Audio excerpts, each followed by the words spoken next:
মহিলারা মান্যতে বেশি পাকা, ঠিক না? সামান্য বিপদে মহা মান্যত করে ফেলে। এক মহিলার ছেলে মেয়ে হয় না, আল্লাহরে কইছে, আল্লাহ আমার একটা ছেলে দিলে আমি 7 দিন তাজা কবরে থাকবো।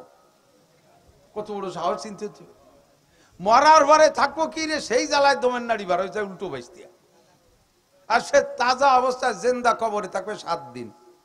ছেলে হইছে, থাও, ছেলে একটা আল্লাহ দিয়ে দিছে। আল্লাহ তো সরল, কইলেই আল্লাহ মানিয়ে নেয়।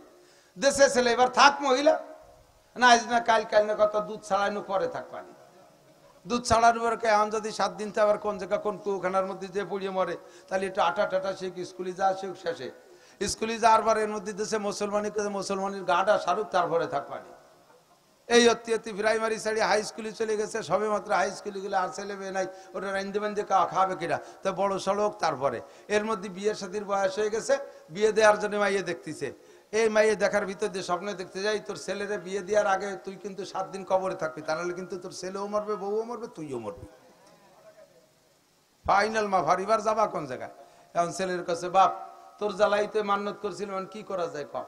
পর্যন্ত ওই অনুভূতি ছিল না। হজের থেকে আসার পরে, উমরা থেকে আসার পরে যতবারই আমার বিশ্বাস, যতবার নামাজের জন্য তাকবীরে তাহরিমা বইলা আল্লাহু আকবার বলে সানা বান্দি, মনে হয় যেন কাবাটা আমার সামনে। হাজী সাহেব থাকলে সত্য সাক্ষী দিবেন, মনের ভাব এমন হয় কি হয় না? জিন্দেগি ভরে বাংলাদেশে, জীবন ভরে বাংলাদেশে বসে সালাম পাঠাই, আসসালাতু ওয়াসসালামু আলাইকা ইয়া রাসূলুল্লাহ, আসসালাতু ওয়াসসালামু আলাইকা ইয়া হাবিবাল্লাহ। যদিও এই সালাম বাংলাদেশে বৈশা এইভাবে পাঠানো জায়েজ নাই। বাংলাদেশে বৈশা আসসালাতু ওয়াসসালামু আলাইকা ইয়া রাসূলুল্লাহ বলা জায়েজ নাই, আসসালাতু ওয়াসসালামু আলাইকা ইয়া হাবিবাল্লাহ বলা জায়েজ নাই। কারণ ইয়া শব্দ ডাকার শব্দ, আরবিতে ইয়া মানে হে। এই ইয়া শব্দটা ব্যবহার করা হয় সামনে উপস্থিত থাকলে। সামনে উপস্থিত থাকলে তাকে ইয়া বলে ডাকতে হয়। নবী তো আমার সামনে উপস্থিত নাই, এই জন্য বাংলাদেশে বলে ডাকবো না। আসসালাতু ওয়াসসালামু আলাইকা ইয়া রাসূলুল্লাহ, সালামটা দেব রওজার কাছে যাইয়া। নবী পাক হায়াতুন নবী কবরে জিন্দা শুয়ে আছে। হুজুর বলেন, মান সাল্লা আলাইয়া ইনদা কবরি সামিতুহু, যদি কেউ আমার কবরের কাছে আইসা সালাম দেয়, আমি কবরে জীবিত, আমার উম্মতের ওই সালাম আমি কবরে বইসা শুনি। আমি কবরে শুয়ে তার সালামের জবাব দেই। ওমান সাল্লা আলাইয়া নাআন উবলিগতুহু, যদি কেউ দূর থেকে সালাম দেয়, বাংলাদেশ থেকে সালাম দেয়, আমেরিকা থেকে সালাম দেয়, বিশ্বের যে প্রান্ত থেকে সালাম দিক, আমি ওই সালাম শুনি না। তবে উবলিগতুহু, ওখান থেকে সালাত ও সালাম আমার কাছে নিয়মিত পৌঁছাইয়া দেওয়া হয়। সাহাবায়ে কেরাম বললেন, মাইয়ুবলিগুকা সালাম ইয়া রাসূলুল্লাহ, আপনি কবরে যাওয়ার পরে আপনার কাছে কারা সালাম পৌঁছাইয়া দিবে দূরের সালাম? হুজুর বলেন, ইন্না লিল্লাহি মালাইকাতান সায়াহিনা ফিল আরদি ইউবাল্লিগুনিস সালামা মিন উম্মতি। আল্লাহ পাক কোটি কোটি পর্যটক ফেরেশতা তৈরি করে রেখেছেন, সারা পৃথিবী ভরে তারা বিচরণ করেন। আমার উম্মত যে জায়গা থেকে দরুদ ও সালাম পড়ে, ওই জায়গা থেকে তার নাম, ঠিকানা, টাইম সহ ফেরেশতারা আমার কাছে দরুদ ও সালাম পৌঁছাইয়া দেয়। বাংলাদেশের ভিতরে গোপালগঞ্জ জেলা, গোপালগঞ্জ জেলার মধ্যে মকসেদপুর থানা, মকসেদপুর থানার ভিতরে মহারাজপুর গ্রাম, মহারাজপুর গ্রামের মধ্যপড়া মসজিদের ময়দানে বৈশা আজকে তোমার এই বান্দা আব্দুল খালেক, আব্দুল মালেক, জামাল কামাল, লালটু বল্টু, জুয়েল টুয়েল, টুলু লুলু, পর্দার আড়ালে মহিলারা জরিনে সকিনা ডলি পলি ওরা দুরুদ ও সালাম পড়ছে। ওই জায়গা থেকে ঠিকানা সহ সালাম পৌঁছাইলাম। নবী পাক ওই জায়গা থেকে আপনার জন্য সালামের উত্তর পাঠাইয়া দেয়। জিন্দেগিতে একবার হলেও মক্কায় যাওয়ার শখ আছে? কে কে যাবেন? আল্লাহ হাতগুলোকে তুমি কাবার গায়ে পৌঁছাই দিও, হাতওয়ালাকে রসুলের রওজায় যাইয়া সালাম দেওয়ার তৌফিক দান করো।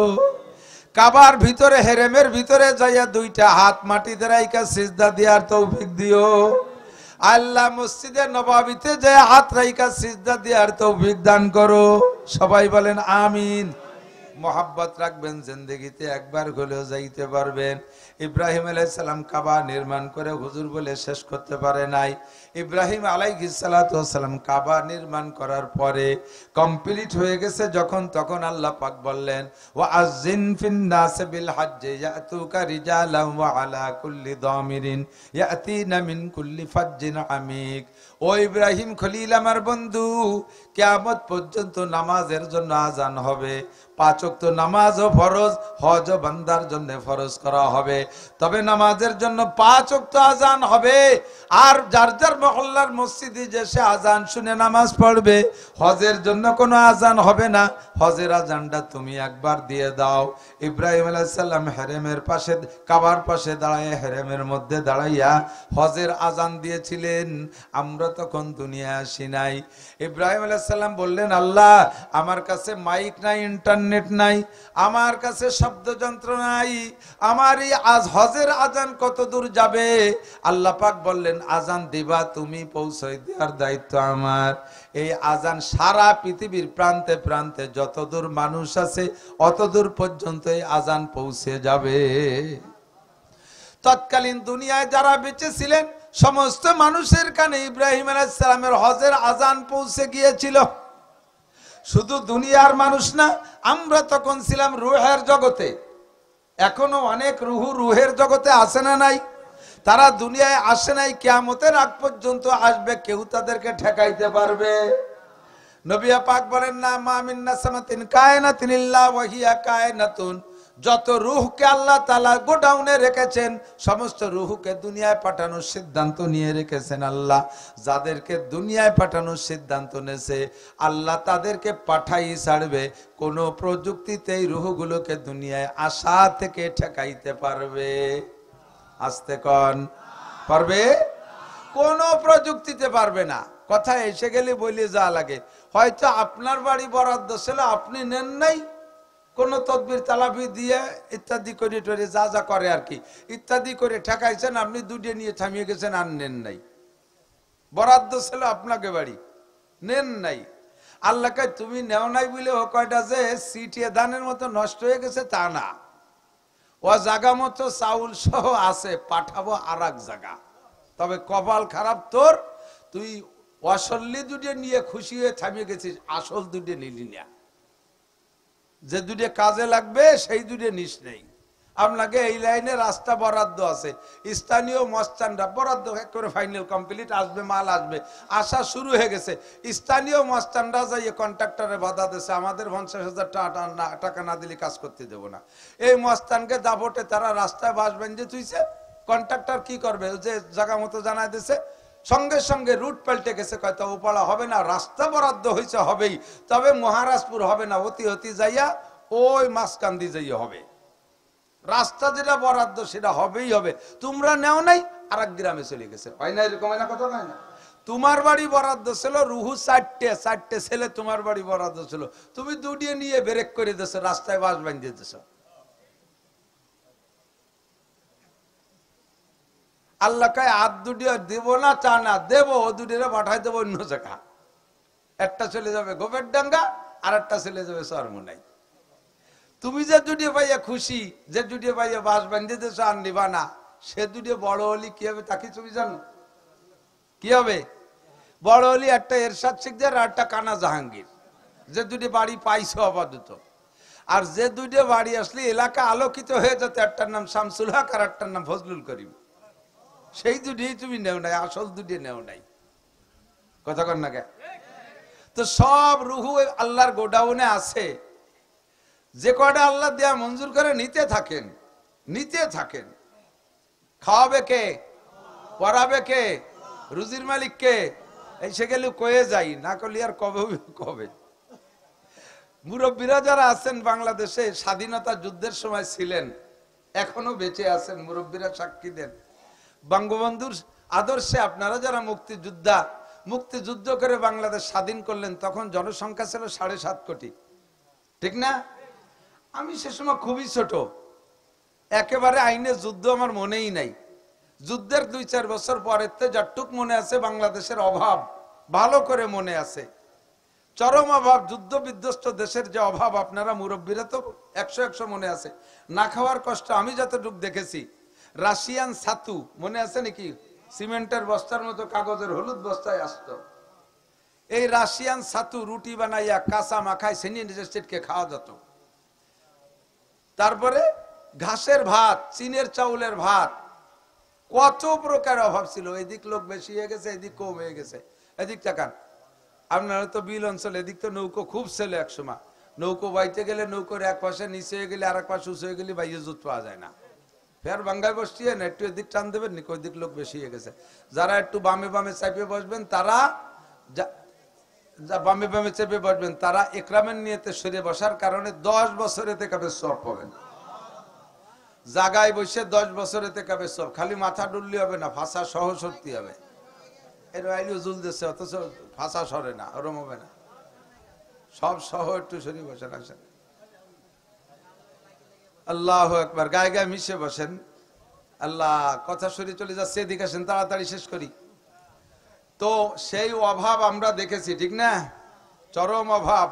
আটার যাও মনে আছে? আটার যাও রান্না করে প্লেটে না, তাড়াতাড়ি খাইতে হবে সকালবেলা। আমার নানি আটা দিয়ে আর ডাউল দিয়ে পাতলা পাতলা রান্না করে ওনার ছেলেরা মাঠেতে আসবে, আমার মামারা, সকালবেলা নাস্তা কলার পাতা উঠোন করে বিছিয়ে দিয়ে তাই বুতি ঢালিয়ে দিয়েছে, যে যাচ্ছে তাড়াতাড়ি জুড়ো হয়ে যায়, সে খেয়ে যেতে পারে। এই কলার পাতা বইরে যাও রান্ধে ঢালিয়ে তুইছে, গুয়লিতে আড়িয়ে একটা ছুটিয়ে পেতে পাতার মাথায় মাথায় কামড় দিয়ে দিয়েছে, দৌড়ি পুরো উঠোন সে নেপা হয়ে গেছে। আর সকালে নাস্তা কের কপাল। এইরকম অভাব বাংলাদেশে চলে গেছে। মানুষ ছিল 7.5 কোটি। আল্লাহ একবার, কি অভাব চলে গেছে। ক্ষেত তো সেইটুকি, বাংলাদেশের আয়তন ততটুকি, বরঞ্চ এখন আয়তন কমে গেছে। খেতি ফসল মানে ফসলি জমি এগুলো কমে যাচ্ছে, বসত বাড়িতে জায়গা দখল করে ফেলতেছে না। মানুষ হয়ে গেছে 20 কোটি। এখন সাধারণ চাউল স্বাভাবিক মানুষে খায় না, ফকিরিও বাইজাম খায়। একেবারে সত্য কথা। আমার বাড়ির কাছে এক ফকির বিক্রি করে বেড়ে, দিন বইরে বিক্রি করে 12 ভেজালি চাউল এনে দোকানে বিক্রি করে। আমি কই, চাচা বিক্রি করো খাওয়ার জন্য, তা বেচো কে? কই, মনে হয় 12 ভেজালি চাল খাওয়া যায় না। আমি তো খাও কি? আমি পাইজাম ছাড়া খাতে পারি না।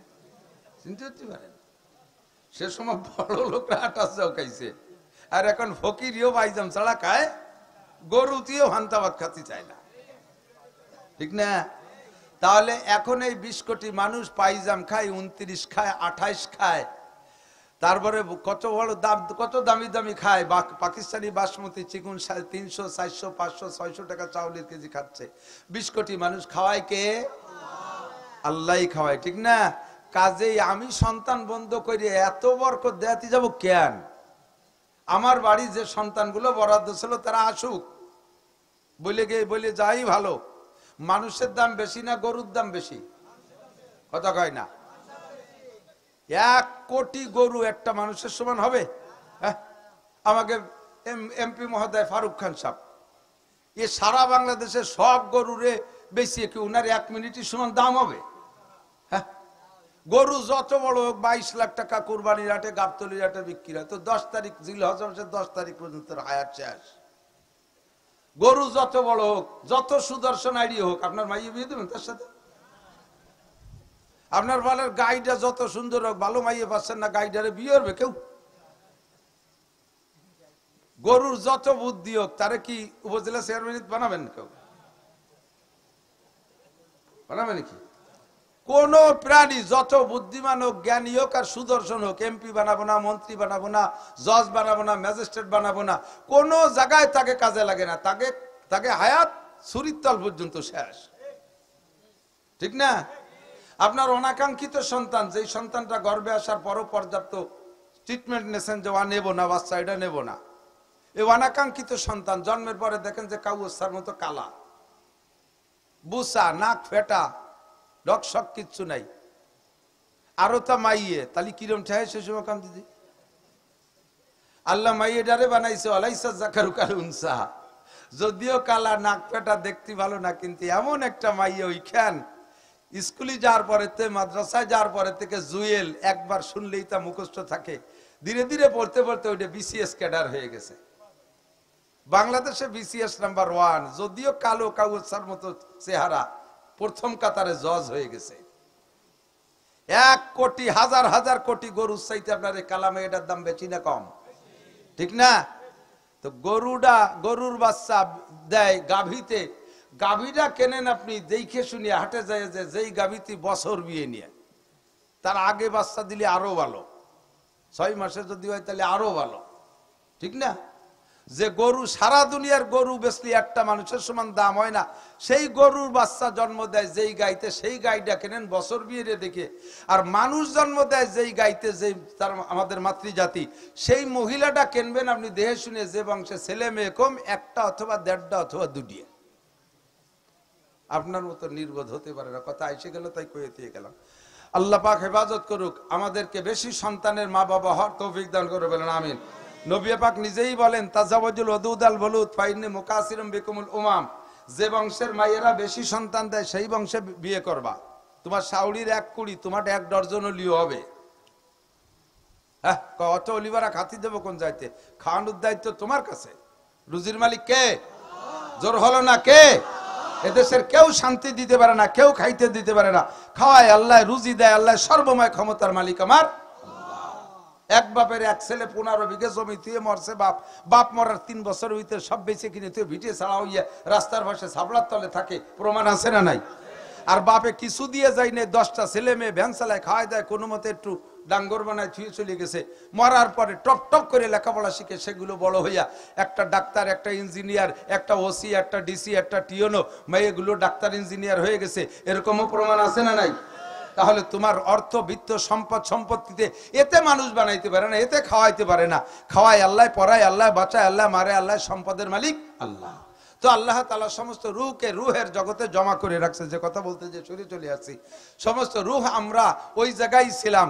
ইব্রাহিম আলাইহিস সালাম হজের আজান দিয়েছে, মনে আছে নাকি? ইব্রাহিম আলাইহিস সালাম হজের আজান দিয়েছে। জীবিত মানুষ যারা দুনিয়ায় ছিল সবাই তো শুনছে, আর রুহের জগতে আওয়াজ পৌঁছে গেছে। ও জায়গা থাইকা আমরাও লব্বাইক বলেছিলাম। হজের আজানের জব কি? লব্বাইক। আমার সাথে একটু বলবেন। 1 কোটি হাজি যখন আরাফাতের ময়দান থেকে মুজদালিফার দিকে সন্ধ্যার পরে মাগরিবের আজানের পরে রওনা দেয়, আর সবাই একসাথে তলবিয়া পড়ে, এমন একটা মজার আওয়াজ শোনা যায়, এমন একটা কণ্ঠ আসে, পাগল হয়ে যেতে হয়, মানে দিলটা খুশি হয়ে যায় একেবারে। ওর চাইতে মজা আমি জীবনের কোনোটাই পাই না।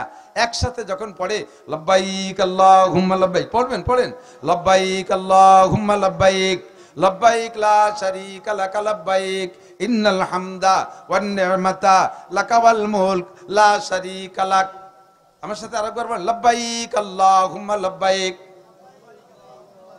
লব্বাইক লা শারীকা লাক লব্বাইক,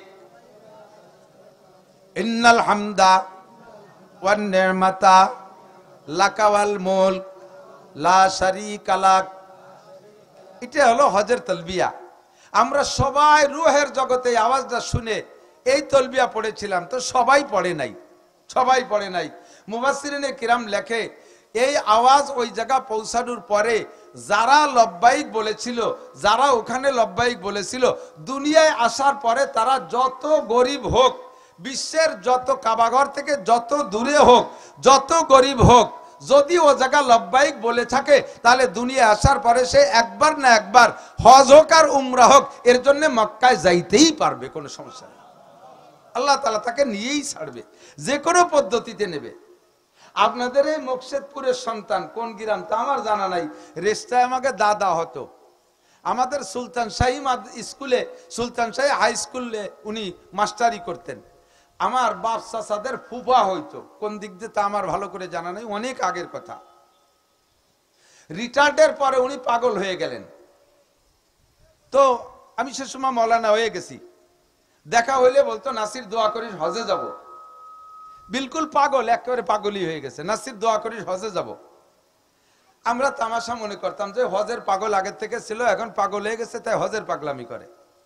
এই করতে করতে করতে করতে হজের মাসখানিক আগের থেকে বুড়ো বাংলাদেশে নাই, পাসপোর্টও করে নাই, কিচ্ছু নাই, খালি পাগল, এমনি রোড পাগলই হয়ে গেছে। নামাজ পড়ে না, পাগলামি করে বেড়ায়। কয় দোয়া করিস হজে যাব, যার সাথে দেখা কয় তারে কয় দোয়া করিস হজে যাব। মাসখানিক আগের থেকে এলাকার থেকে উধাও, লোকটারে খুঁজে পাওয়া যাচ্ছে না। আল্লাহু আকবার। হজ শুরু হওয়ার 3-4 দিন আগে মক্কা থেকে একটা লোক ফোন দিয়েছে বাড়ি, কাকা আমার কাছে আসলো কিভাবে? উনি ঘুরতে ঘুরতে তার কাছে গেছে। কার কাছে? উনি ছাত্র বয়সে যে বাসায় লজিং থাকতেন পড়ার জামানায়, সেই বাসাওয়ালার ছেলে মক্কায় চাকরি করে, তার বাসায় যাই উঠছে। সেও দেখে আশ্চর্য, উনি তার কাছে চলে গেছে। কাকা কিভাবে আসলেন? কয় হজে আসছি। পাসপোর্ট কয় তা জানি না। পাসপোর্টও নাই, ভিসাও নাই, বিমানের টিকিট নাই, হজে চইলা গেল, কে নিল আল্লাহ জানে। সে জায়গা থেকে ফোন করে বাড়ি জানাই দিছে, কাকা আমার কাছে হজে আসছে।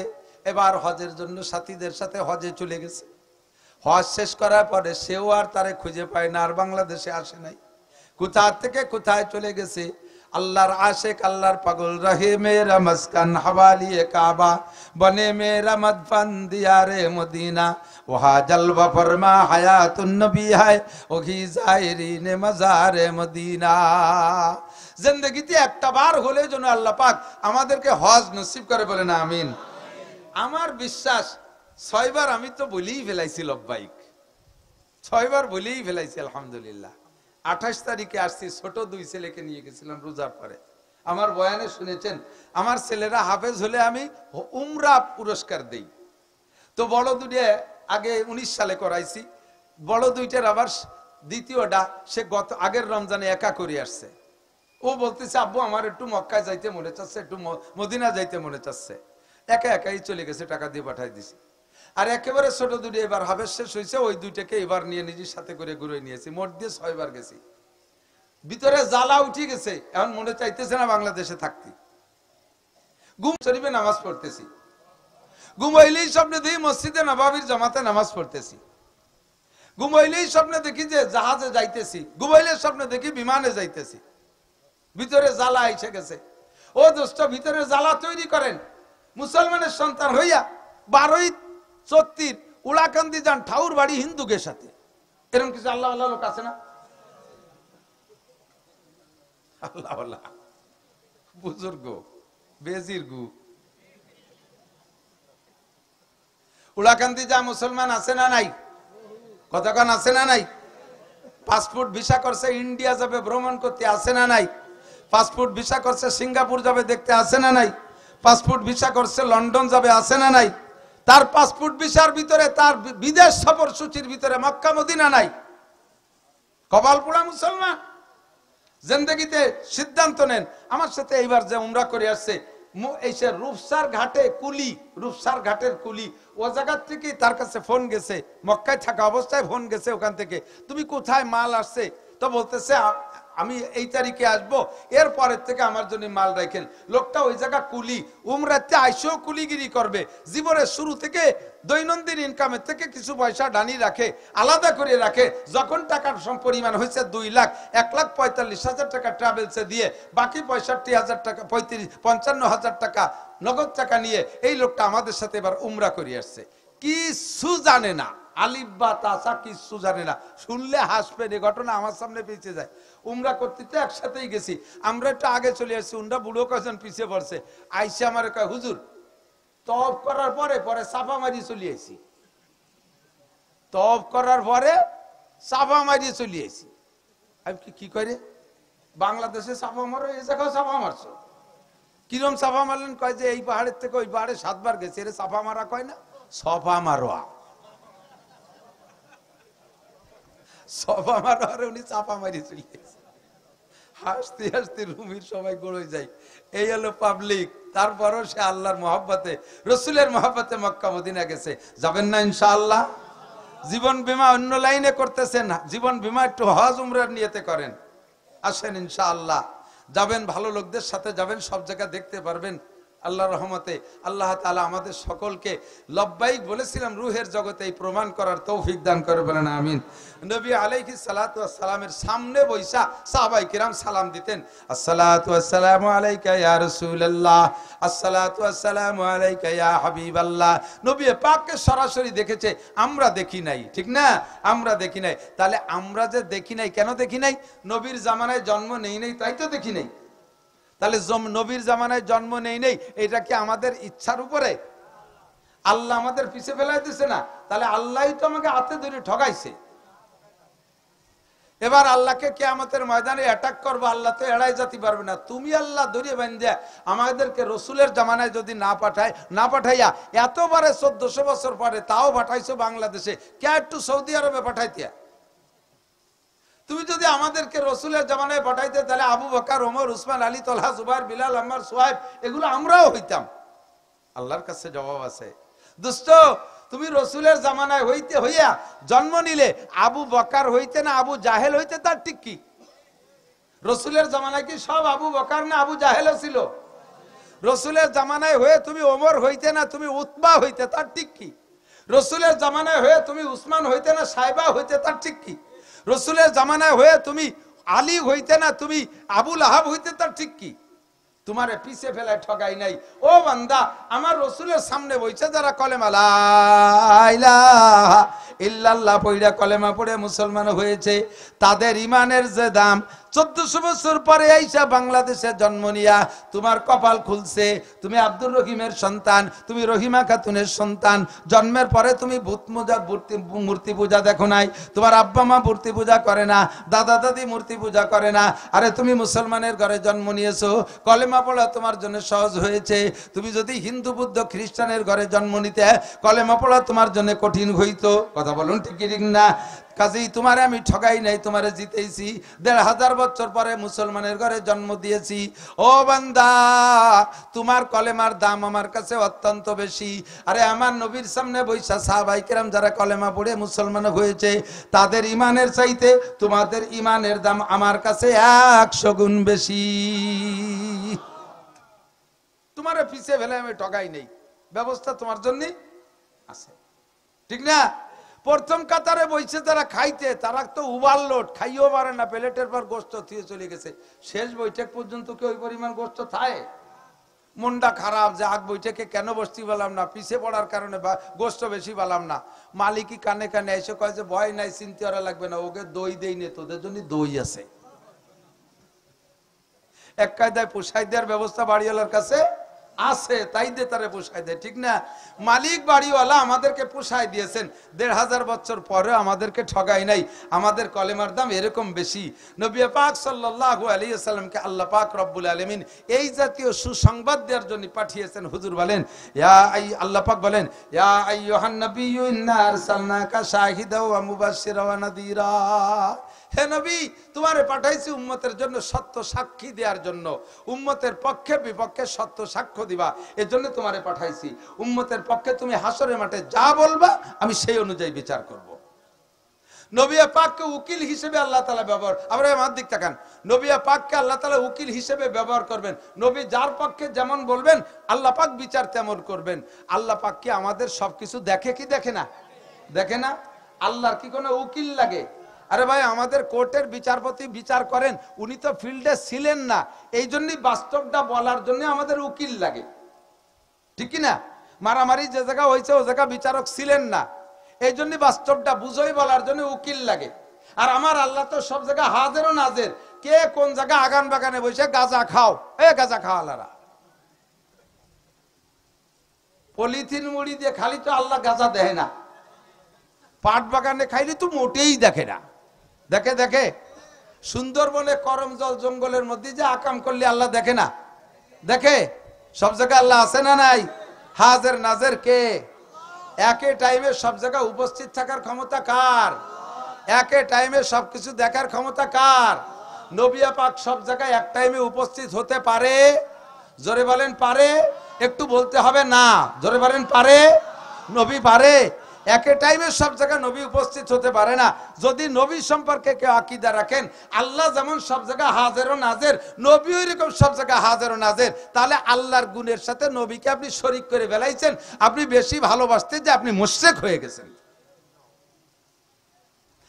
নবীকে বেশি ভালোবাসা দিতে যে আপনি মুশরিক হয়ে গেছেন। আর আমরা তো আরো আগায় চলে যাই, নবী তো দূরের কথা, পীর সাহেব হাজির নাজির। পীর সাহেব দেখে, আর পীরি জিন্দা অবস্থায় তো দেখে না, দেখে মরার পরেও কবরের থেকে পীর সাহেব অনেক কিছু বোঝে আর দেখে। পীর সাহেব মরার পরেও কবরের থেকে অনেক পাওয়ার আর ক্ষমতা থাকে। একটু কন্যা নাউজুবিল্লাহ। খাজার দরবারে, বাবার দরবারে, কবরে, মাজারে মান্নত, এ আমাদের বাংলাদেশে আছে না নাই? বাংলাদেশে আছে। ফরিদপুর আছে, গোপালগঞ্জও আছে, আছে না নাই? আল্লাহু আকবার। এই জাতীয় আকীদা যে পিসাবের কোনো ক্ষমতা আছে, পিসাব কিছু করতে পারে, পীরের এই ক্ষমতা আছে কবরের থেকে কিছু করতে পারে, ওই লোকটা পাক্কা মুশরিক, পাক্কা মুশরিক। নামাজ রোজা হজ যাকাত যা করছেন কিচ্ছু আপনার আমলনামায় থাকবে না। ভালো করে মনে রাখেন, আল্লাহ রাসূল বলেন আকলিস দীনাকা ইয়াকফিকাল আমালুল কলিল, তোমার ঈমানকে খাঁটি করো, ঈমানকে পিওর করো, অল্প আমলই নাজাতের জন্য যথেষ্ট হইবে। ঈমানকে কিভাবে পিওর করব?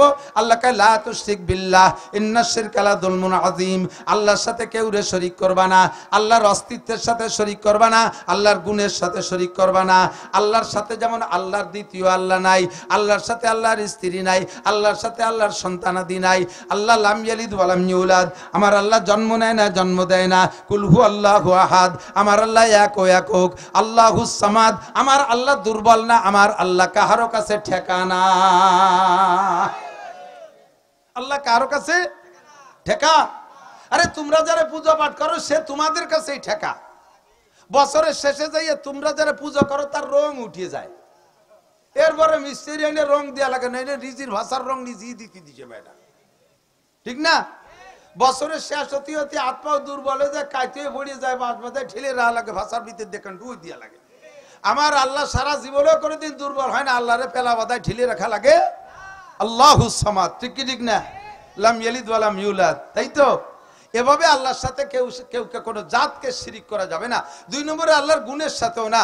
সৃষ্টিকর্তা আল্লাহ, ক্ষমতাদাতা আল্লাহ, রিজিক দাতা আল্লাহ, সন্তান দাতা আল্লাহ। পীর বাবার কোনো ক্ষমতা নাই, নবী রাসূলের ক্ষমতা নাই, কোনো ফেরেশতার কোনো ক্ষমতা নাই। কেউ দিতে পারে না সন্তান, দিতে পারে কে? বিপদ থেকে মুক্তি কে করতে পারে? কাজেই কোনো মাজারে মান্নত হবে, যদি কেউ মাজারে কোনো কবরে মান্নত করে ওই লোকটা পাক্কা মুশরিক। 1000 বার যদি হজ আর উমরা করে তার একটাও কবুল হবে না। সবে কদরে ইবাদত করলে কবুল হবে না, সবে বরাতের ইবাদত কবুল হবে না, 5 ওয়াক্ত নামাজ জামাতে পড়লে কবুল হবে না, ওর তিলাওয়াতও কবুল হবে না, ওর কোনো ইবাদত কবুল হবে না। হাত্তা কেউ যদি অন্য গুনাহ থেকে তওবাও করে তার তওবাও কবুল হবে না। বুঝিয়েছেন? মহিলারা মান্নতে বেশি পাকা, ঠিক না? সামান্য বিপদে মহা মান্নত করে ফেলে। এক মহিলার ছেলে মেয়ে হয় না, আল্লাহরে কইছে আল্লাহ আমার একটা ছেলে দিলে আমি 7 দিন তাজা কবরে থাকবো। কত বড় সাহস! চিন্তা হচ্ছে মরার পরে থাকবো কি রে, সেই জ্বালায় দমের নাড়ি বার হয়েছে উল্টো বাইস দিয়া, আর সে তাজা অবস্থায় জিন্দা কবরে থাকবে 7 দিন। ছেলে হইছে থাও, ছেলে একটা আল্লাহ দিয়ে দিছে, আল্লাহ তো সরল, কইলেই আল্লাহ মানিয়ে নেয়। দেশে ছেলে এবার থাক মহিলা না, আজ না কাল, কাল না কত দুধ ছাড়ানো পরে থাকবানি। দুধ ছাড়ানোর এখন যদি 7 দিন আবার কোন জায়গা কোন কুখানার মধ্যে যে পড়িয়ে মরে, তাহলে একটু আটা টাটা শেখ, স্কুলে যা শেখ, শেষে স্কুলে যাওয়ার পর এর মধ্যে দেশে মুসলমানের গাটা সারুক, তারপরে থাকবানি। এই অতি অতি প্রাইমারি ছাড়ি হাই স্কুলে চলে গেছে, সবে মাত্র হাই স্কুলে গেলে আর ছেলে মেয়ে নাই, ওটা রাইন্দে বান্ধে খাবে কিনা, তা বড় সড়ক। তারপরে এর মধ্যে বিয়ের সাথীর বয়স হয়ে গেছে, বিয়ে দেওয়ার জন্য মাইয়ে দেখতেছে।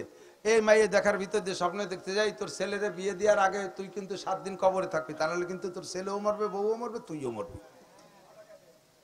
ফাইনাল মা ফারিবার যাবা কোন জায়গায়? এখন ছেলের কাছে বাপ তোর জ্বালাই তো মান্নত করছিলাম, কি করা যায় কয় মা আমি কবরে থাই তুমি বেশি চাও। কয় তোর জ্বালায় আমি মান্নত করছি, তোরে মারি কি আমি বাসা ঠিক হবে? আমি তো উড়ো মরিয়ে যাবো। তো কবরেরটা খোঁজ, কবরেরটা খুঁজে এক পাইছে একটু ভুটো রাইস। প্ল্যান প্রোগ্রাম করছে 2 মেভূতি, স্বপ্নে দেখতেছে যে কোনো পাইছে ভুটো রাখলি হবে না। এই জাতীয় মান্যত জায়েজ নাই, এই জাতীয় মান্যত করলে তা পুরো করা ওয়াজিব না। ভালো করে মনে রাখেন, এই জাতীয় মান্যত জায়েজ নাই। যদি করে বসেন কেউ তাহলে পুরো করা ওয়াজিব না। যদি কেউ মান্যত করছে, আল্লাহ কয় কি, গাজী কালু যদি একটা ছেলে দাও তাহলে আমি একটা গাজীর গান দেব। সুবহানাল্লাহ, কি বিল্লাহ। গাজীর গান মান্যত করছে, ছেলে একটা হইছে, এখন গাজীর গান দিতে হবে? মশালা আসে তো আমার কাছে জিজ্ঞাসা করে, এই জায়গা গাজীর গান মান্যত করছেন, ছেলে হইছে, গাজীর গান দেওয়া যাবে না। গাজীর গান জায়েজ নাই, দেবেন না। কয় যেতে মান্যত, সব মান্যত পুরো করা লাগে না, বেশির বেশি আপনি করতে পারেন। গাজীর গান উপলক্ষে যে টাকাটা আপনি বরাদ্দ করছিলেন ওই টাকাটা গরিবদের মধ্যে দিয়ে দেবেন, গাবেন না, গাজীর গান দেবেন না। মসজিদি মান্যত মানছেন, আমার যদি আল্লাহ একটা ছেলে দেয় তাহলে মসজিদি মসজিদে আমি 5,000 টাকা দেব, মসজিদের নামে মান্নত করা জায়েজ নাই। মান্নতের জিনিস মসজিদই পাবে না, ভালো করে বুঝে নেন। আইসে গেছে কইয়ে যাই, মান্নত মসজিদই জায়েজ নাই, মাদ্রাসা জায়েজ নাই। এই যে মান্নত করছেন, ছেলে আল্লাহ একটা দেশে, এখন 5,000 টাকা মসজিদই দেবেন। মসজিদই তো মান্নতের জিনিস খরচ করা জায়গা না। মান্নত পাবে এতিম, মিসকিন, অসহায়, কাঙ্গাল, দুঃখিনী, বিধবা, গরিব ইরা। আর মসজিদ তো ধনী গরিব সকলের জায়গা। এই 5,000 টাকা মসজিদে ব্যবহার করলে ওই মসজিদে ধনীরা নামাজ পড়তে পারবে না। এখন এই টাকা কি করবেন মসজিদে?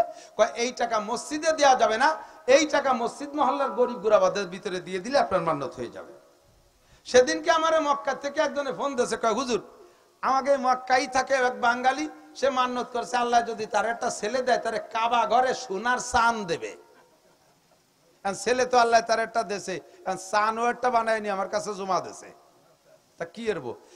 কাবা ঘরে দরজায় আছে 2.5 মণ সোনা, তোমার ওই অটুক সোনার চানটা কোয়ানে রাখবে?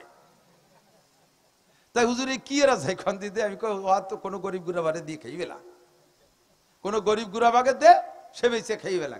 সানের ওজন কটুক বানাইছে, কয় 1 আনা দিয়ে।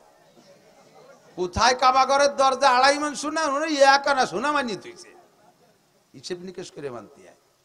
এই জাতীয় মান্যতে ইমানের উপরে খতরা হয়। লা তুশরিক বিল্লাহ, আল্লাহর সাথে শিরক করবা না। আল্লাহ পাক বলেন ইন্নাল্লাহা লা ইয়াগফিরু আন ইউশরাকা বিহি ওয়া ইয়াগফিরু মা দুনা যালিকা লিমান ইয়াশা। ও বান্দা, যা করিস আর না করিস, ইমানকে ঠিক রাখবি, ইমান রে ঠিক রাখবি। ইমানের ভিতরে যেন শিরিক না ঢোকে, ইমানের মধ্যে যেন কুফর না ঢোকে। আমার মা বোনরা সতর্ক, এ কাজে মহিলারা বেশি দুর্বল, মোটা মোটা মান্নত করে ফেলাই দেয়। বাবার দরবারে, খাজার দরবারে খানজেলি মান্নত করে, পীরির দরবারে সে পীরির দরবারে, এ সমস্তগুলো মানবেন না। আরে রসুলের নামে মান্নত করা জায়েজ নাই, সদস্যের নামে মান্নত করা জায়েজ নাই, সরমুনের নামে মান্নত করা জায়েজ নাই, কাবা ঘরের নামে মান্নত করা জায়েজ নাই, মসজিদের নামে মান্নত করা জায়েজ নাই। তা মান্যতটা করবো কার নামে? কয় মান্যত হবে একমাত্র আল্লাহর নামে। কার নামে? মানলে মানবা আল্লাহর নামে। সিস্টেম কি? আল্লাহ তুমি যদি আমার একটা ছেলে দাও, তোমারে 1,000 টাকা দেব। যা কইছি তার কতি কতি জায়গা মতো আছি, এ জায়গা প্রতিবাদ করেন কা? ঠিকই আছে। আল্লাহ তুমি যদি আমার একটা ছেলে দাও, তোমার 1,000 টাকা দেবো। আল্লাহ ছেলে একটা দেশে, এবার আল্লাহরে 1,000 টাকা দেবেন। আল্লাহ কোন মক্তবে থাকে? আল্লাহ কোন মাদ্রাসায় থাকে? আল্লাহ কোন জায়গা থাকে? আল্লাহ ইয়াদুল্লাহ ফি আইদিল ইয়াতামা, ইয়াদুল্লাহ ফি আইদিল ফুকারা, ইয়াদুল্লাহ ফি আইদিল মাসাকিন। আল্লাহর হাত ফকিরের হাতের মধ্যে, ফকিররে দিলে আল্লাহ পাইয়া যায়। ইয়াদুল্লাহ ফি আইদিল মাসাকিন, মিসকিনের হাতের মধ্যে আল্লাহর হাত, মিসকিনরে দিলে আল্লাহ পাইয়া যায়। ইয়াদুল্লাহ ফি আইদিল ইয়াতামা, এতিমের হাতে দিলে আল্লাহ পাইয়া যায়। ওরে বাবার দরবারে মৈশকে দিলে ওরা খাইয়ে বেলায়, আল্লাহ পায় না। ও জায়গা তাগড়া তাগড়া মোসালা শয়তান আছে না? যত মাজারে দেখছেন মোসালার গুলো সব সেই জায়গাতেই করছে। উরে মোষের মধ্যে বান্দর ফলাতে পারে। যে মোষ কাটে না, মোষ যে দাড়িতে উমো মাথায় চুলি মোটা মোটা সানি সাপের মতো জট বানাইছে, খালি গায়ে বসে থাকে, বগল এত বড় ঝুলি রয়েছে। ও জীবনে কোনোদিন বগল ছাপ করে নাই, ঠিক না? আরে মিয়া এদিক তাকান, এই দাড়ি জীবন ভরে রাখছি, এতে ময়লা হয় না, গন্ধ হয় না, শুকে দেখেন হয়। চুল মাথায় রাখেন, পরিষ্কার রাখবেন, সাবান নেবেন, শ্যাম্পু নেবেন, ময়লা হবে না, গন্ধ হবে না। বুকে কত ক্যাশ আছে, বড় হচ্ছে কত বড়, ময়লা হয় না, গন্ধ হয় না। রানেও কত লোম আছে, জীবনেও পরিষ্কার করি না, ময়লাও হয় না, গন্ধ হয় না, ঠিক না? নির্দিষ্ট যে কয় জায়গার লোম নবী পরিষ্কার করতে বলছেন, ওই জায়গার লোমগুলো টাইম ওভার হয়ে গেলে দেখবেন ময়লাও হয়, গন্ধও হয়, ঠিক না? আল্লাহু আকবার। তুই উপরে চুল দাড়ি, মোসার চুল যাই আছে মোসার দাড়ি, মাথার চুলের ভিতরে জীবনে কোনোদিন সাবান শ্যাম্পু লাগাই নাই, পরিষ্কার করে নাই, ওর মাথার চুলের ভিতরে জট হয়ে যায়, ঠিক না? আরে সাহাবায়ে কিরাম মাথায় বাবরি রাখছেন, তাদের মাথায় জট হয় নাই। সব সাহাবাদের স্ত্রীদের মাথায় লম্বা চুল ছিল, জট হয় নাই। সমস্ত ইমামদের মাথায় বাবরি চুল ছিল, অনেকের মাথায় জট হয় নাই। আমরা উলামায়ে কিরাম কতজনে বাবরি রাখি, মাথায় জট হয় না। ওই মাজারে আর বাজারে যে কটা থাকে, তাকে মাথায় জট হয়। জটের বেসন পায় কোন জায়গা? রাতের বেলা শয়তানের রাস্তাতে শুয়োরের পায়খানা আর সুইংগাম চাপাইয়ে নিয়ে ওর চুলি আর দাড়িতে পাক দেয়, সেই জায়গা থেকে শুরু হয়। আর সেই ডেরে মনে করে যে খোদা প্রদত্ত কোনো নিয়ামত হয়েছে, নাজিল হয়েছে। এগুলো শয়তানের সুইংগাম চাবাডু আর শুয়োরের পায়খানা, ঠিক না? আর যে জীবনে কোনোদিন মোষ কাটে নাই, চুলের এই অবস্থা, বগলে ঝুলিয়ে গেছে, তার দুই বগল সাফ করলে একখান রান্নাঘরের এক সালে ছাউনি হয়ে যায়। শোন কিনা লাগে না, ও কি নিচে ভাড়া কোনোদিন হাত দেশে বলে মনে হয়? ও বাসা আমাবস্যই গেছে। এর কাছে শয়তানও যায় না বমিয়ারে। আর মহিলারা যাইয়া তার একটা যদি কোনো জায়গা মরিয়ে কবর দেয়, সেই জায়গায় দুনিয়ার মান্নত সান্নত মানতি তালে থাকে। ও শয়তান, ওর কাছে যারা মানছে তারাও শয়তানের চেলা চামুন্ডা। আখলিস দীনকা ইয়াকফিকাল আমালুল কলিল, তোমার ঈমান রে খাঁটি করো, অল্প আমলই নাজাতের জন্য যথেষ্ট হবে। কোনো পীরের কোনো ক্ষমতা, বাবার কোনো ক্ষমতা, খাজার কোনো ক্ষমতা, গাজীর গানের ক্ষমতা, কোনো মূর্তির কোনো ক্ষমতা, কোনো মন্দিরের কোনো ক্ষমতা, লা ইলাহা ইল্লাল্লাহ ইনিল হুকমু ইল্লা লিল্লাহ, ফয়সালা হয় সব উপর থেকে, আসমান থেকে। ওমা কি বলা হবে, সামা রিজকুকুম ওয়া মা তুআদুন। আরে বাবার দরবারে তো রিজিক বন্টন হয় না, রিজিক বন্টন হয় আসমান থেকে। ঠিক কি ঠিক না? আমার ইমানকে ফ্রেশ করি, আল্লাহ পাক আমার ইমানের বদৌলতে আমাকে এক বস্তা নেকি দান করবে। নবী পাক সাল্লাল্লাহু আলাইহি সাল্লামকে আল্লাহ পাক আমাদের জন্য সত্য সাক্ষ্য দাতা হিসেবে পাঠিয়েছেন। যে কথা বলতে যে অনেক দূরে সরে চলে আসি, সব জায়গা নবী দেখে না, আল্লাহ দেখে। সব জায়গা নবী উপস্থিত থাকে না, আল্লাহ উপস্থিত থাকে। তাহলে আল্লাহ সকলের সর্বহালাত দেখতেছে, কে কি গুনাহ করতেছ দেখতেছে। আল্লাহর তো বিচার করতে কে সাক্ষীর দরকার হওয়ার কথা না, আল্লাহর তো কোনো সাক্ষীর প্রয়োজন নাই। আল্লাহ নিজেই তো ধরে, এই তোর আমি দেখছি, তোর এই টালটু তোর আমি দেখছি, তুই আমার পার্কে যাই আমার ফ্যামিলির সাথে বসে বসে গাছতলা বসে বসে গল্প করছিস, এ করছিস কি করছিস না। আল্লাহ একের ধরা বান্ধা দূরে ফেলিবার আর কাজে আছে নাকি? আর সে জায়গা যদি মিথ্যে কথা কতি যায়, তাও বলা রয়েছে আল্লাহ কায় নাকতিমালা, তোর মুহি খিলবাড়ি দেবে, সুপার গলু লাগাই দেবো, তোর কথা কতি দেবো না, তোর অঙ্গ প্রত্যঙ্গে কথা কবে।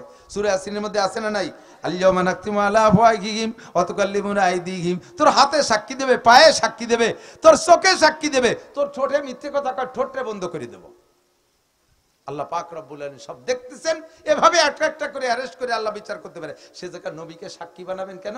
আল্লাহ কয় আদ-দুনিয়া দারুল মিসাল, দুনিয়া হলো আখিরাতের দৃষ্টান্ত। দুনিয়ায় তোমাদের বিচার পদ্ধতি যেমন, আমার হাসরের মাঠে বিচার পদ্ধতি তেমনই হবে। আরে ভাই, আমাদের গোপালগঞ্জের জজ সাহেব, দায়রা জজ, এখান থেকে গাড়িতে যাইতেছে, আপনাদের মহারাজপুর বাজারের ভিতরে যখন ঢুকছে, চোখের সামনে এই দুই দলে মারামারি করিয়া উপজেলা নির্বাচনে এক দলের প্রার্থী আর একজনের, এক দলের প্রার্থীর এক প্রার্থীর সমর্থক আর এক প্রার্থীর সমর্থকের মাথায় রামদাও দিয়ে কোপ দিয়ে মাথাটা একেবারে চলা ফাড়ার মতো বাড়ি বেলাইছে। জায়গায় ডেড বডি, জায়গায় শেষ। এটা জজ সাহেব নিজে চোখে দেখছেন, একেবারে স্পট অ্যারেস্ট। পুলিশ তো সাথেই আছে, জজের সাথে, পুলিশই ধরে বেলাইছে। জজ সাহেব কি ওই জায়গায় দাঁড়াইয়েই ওর নামে ফাঁসির অর্ডার দিয়ে যাবে? অথবা জজ সাহেব নিজেই যাই কি ওই জায়গা মামলা করবে? জজ দেখে দেখে চলে গেছে, মামলা করার দরকার কইরে টরে আসো আমার কাছে, তারপরে প্রক্রিয়া অনুযায়ী বিচার করব। ঠিক কি ঠিক না? জজ সাহেব সচক্ষে দেখিও বিচার করে না, জজ সাহেব নিজে অ্যারেস্ট করে নিয়ে যায় না, জজের কায়দা জজ দেখে চলে গেছে। এবার মামলা হয়ে গেছে, জজের কাছে যখন বিচার যায়, এবার দুই দলেরই সাক্ষী আছে, দুই দলের উকিল সেট হয়ে যায়। এবার যে মরছে চোখেও জজ দেখছে যে ওইটা মরলো, এ মারলো, চোখে জজ নিজে দেখে গেছেন, সে অনুযায়ী বিচার করে না। উকিলি যেভাবে বুঝাই দিতে পারবে বিচারটা সেভাবে হবে। তাতে যদি যে মার্ডার হয়ে গেছে তার উকিল, যে মার্ডার হয়ে গেছে তার উকিল যদি দুর্বল হয়, মার্ডার করনেওয়ালা হত্যাকারীর উকিল যদি শক্তিশালী হয়, কায়দা করে জজরে বুঝাই দিতে পারলি সে মার্ডার কেসও খালাস হয়ে যায়।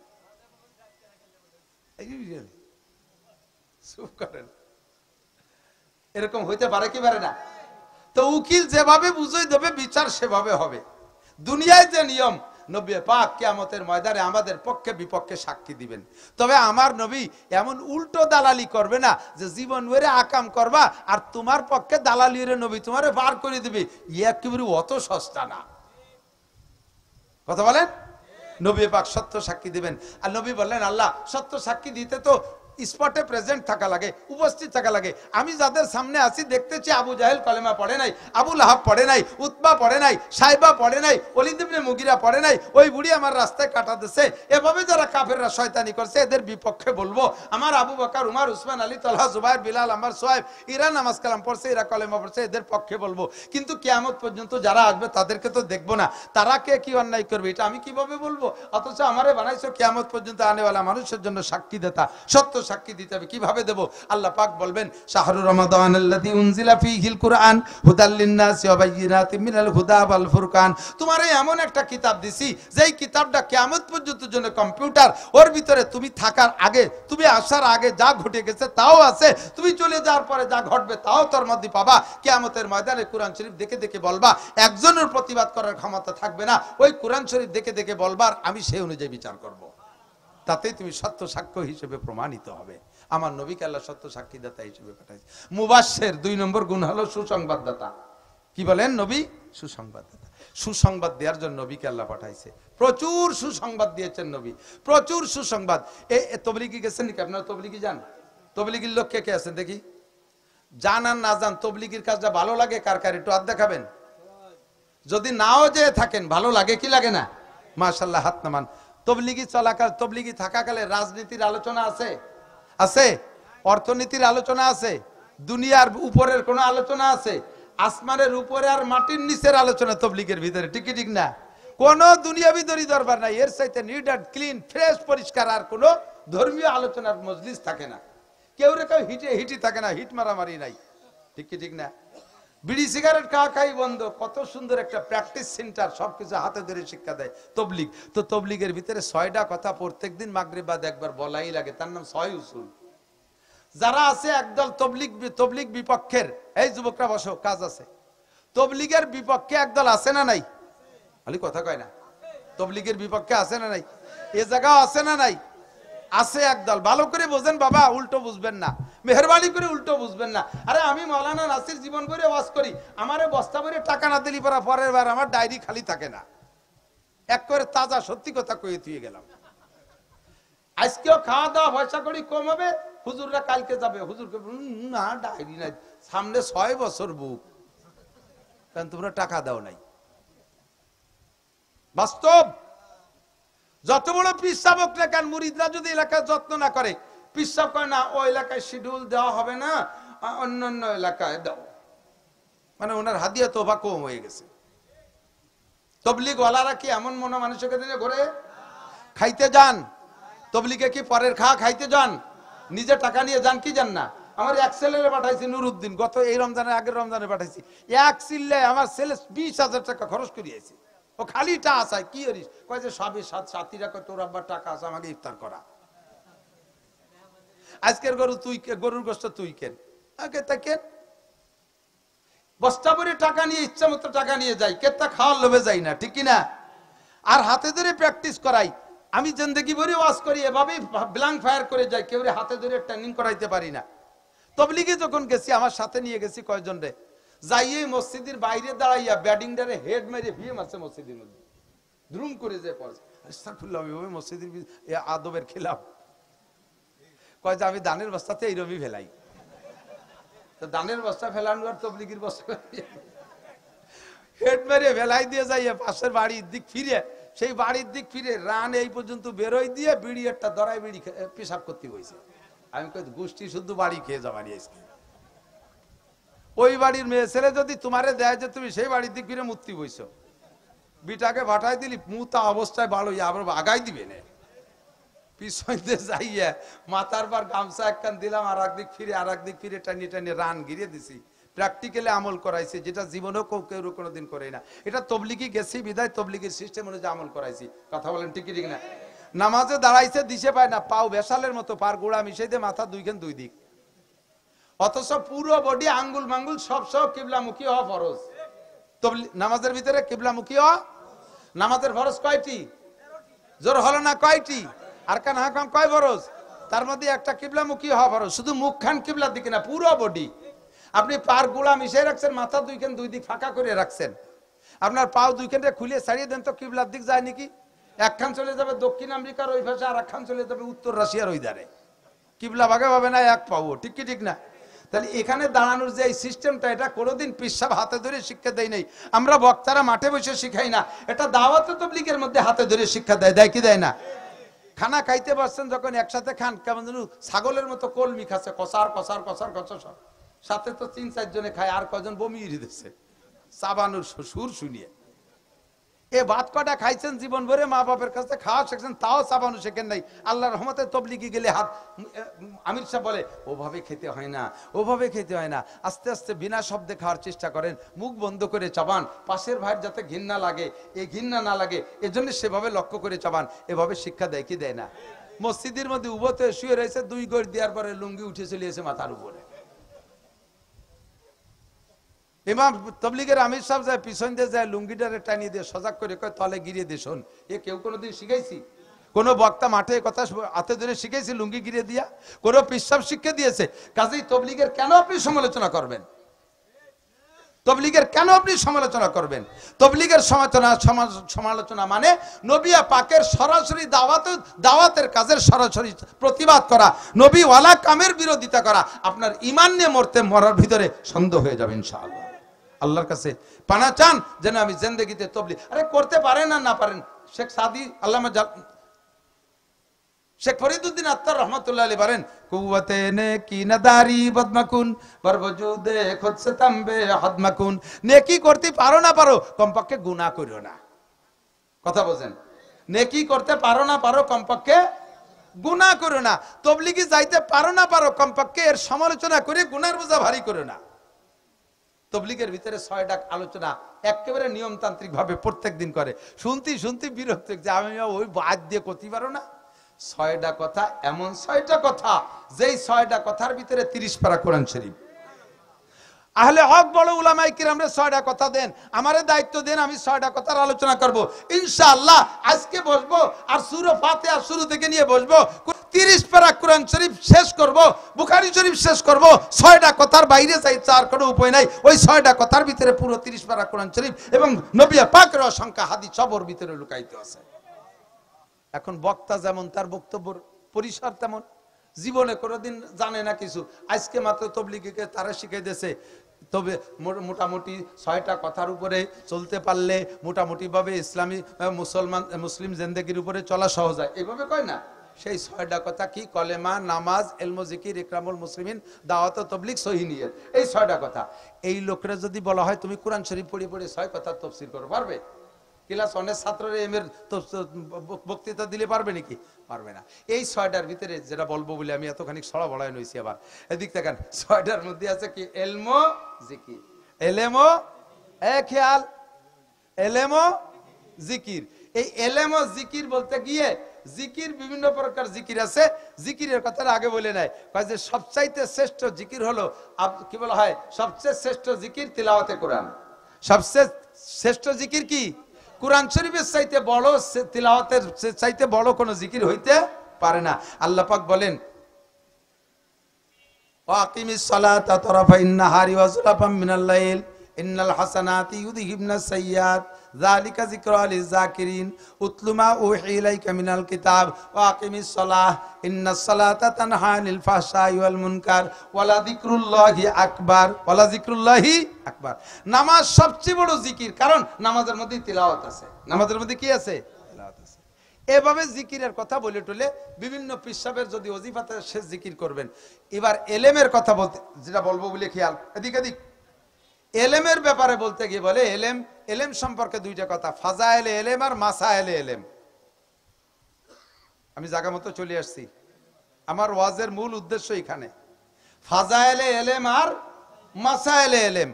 ফাজাইলে এলেম কি? এলেমের ফজিলত বর্ণনা করা, এলেমের বড়ত্ব বর্ণনা করা। শরিয়াতের বিধিবিধান যেটাই আলোচনার ভিতরে আনবো, ওর ভিতরে এই 2টা দিক আছে, ফাজাইল আর মাসাইল। ফাজাইল আর মাসাইল। ফাজাইল আর ফাজাইল মানে লাভ কি, এটা করলে লাভ কি, আর মাসাইল হলো ওই ইবাদতটা করার পদ্ধতি কি। বুঝেন না এই কথা? ফাজাইলটা আগে বলতে হবে, কারণ মানুষ যদি লাভ না বোঝে তাহলে সেই ব্যবসার মধ্যে যায় না। এই জন্য ব্যবসার আগে লাভ বুঝাইতে হবে। বিদেশ যাবা, কোন জায়গা যাবা? কয় যে বিদেশ, ইন্ডিয়া যাব। ইন্ডিয়া তো বিদেশ। গেলে কি হয়? বাংলাদেশের টাকার চেয়ে দ্বিগুণ দাম ও দেশের টাকা। না বুঝে তো বাংলাদেশেই ভালো। তা কোন জায়গা? সৌদি আরব। কত? ও জায়গায় 1 টাকার দাম 35 টাকা। তাহলে মোটামুটি যাওয়া যায়। আর কোন বিদেশ? কুয়েত যাওয়া যায়। সে জায়গা কত? তার সে জায়গার 1 টাকার দাম বাংলাদেশের 300 টাকা। তাহলে এখানে যেতে হবে। যে জায়গার টাকার দাম বেশি সেই বিদেশ যাইতে হবে। ফাজাইল বুঝলি সেই জায়গার লোভ হয় বেশি, ঠিক কি ঠিক না? এই জন্য আগে ফাজাইল বলতে, তারপরে মাসাইল। যেমন আমার দিক তাকান, একটা মশালার দিকে যাই। মেসওয়াক আছে পকেটে? 400-500 মানুষ আছেন, একটু দেখানতে কার কার কাছে আছে। কষ্ট দিচ্ছি নাকি? বেয়াদবি মাফ করবেন। আমার একখান সহ 2 3 4 5 কিরা যেন লাইটু চলছে। দেহাতি কইছে মেসাক আছে লাইট। 500 মানুষের মধ্যে 5 জন 5 খান মেসওয়াক পাইছি। এদিক তাকান। 1 কোটি টাকার বিরাসটা বানাইতে 1 কোটি টাকা লাগছে। পেস্ট কিনে নিয়ে আসছেন, পেস্টের দাম 1 লক্ষ টাকা। ধরে নেন 1 কোটি টাকার বিরাস দিয়ে 1 লক্ষ টাকা দামের পেস্ট ব্যবহার করলে একটা নেকিরে 100 ভাগ করলে তার 1 ভাগে 4 টুক হয়, 60 টুক নেকি হবে না। 1 কোটি টাকা দামের বিরাস, লক্ষ টাকা দামের পেস্ট ব্যবহার করলে একটা নেকির অর্ধেক কোনার কোনাও হবে না। গাছের ডাল ভাঙ্গে আপনি একটা মেসওয়াক বানাইবেন। আল্লাহর নবী বলেন, লাউলা নাশুক্কা আলা উম্মতি লামারতুহুম বিসওয়াকি ইনদা কুল্লি সালাত ওয়া ফি riwayatin ইনদা কুল্লি ওযু। আমি যদি উম্মতের জন্য কঠিন মনে না করতাম তাহলে 5 ওয়াক্ত নামাজ ও ওযুর সময় তার জন্য মেসওয়াককে ফরজ করে দিতাম। মেসওয়াক এত ইম্পর্টেন্ট, এত গুরুত্বপূর্ণ। মেসওয়াকের ফাজাইল একটা একটা করে ফজিলত শুনে নেন। আল্লাহর নবী বলেন, যদি তুমি গাছের ডাল দিয়ে মেসওয়াক করো, গাছের ডাল দিয়ে মেসওয়াক করো, নেকির দিক দিয়ে ফজিলত শুনে নাও।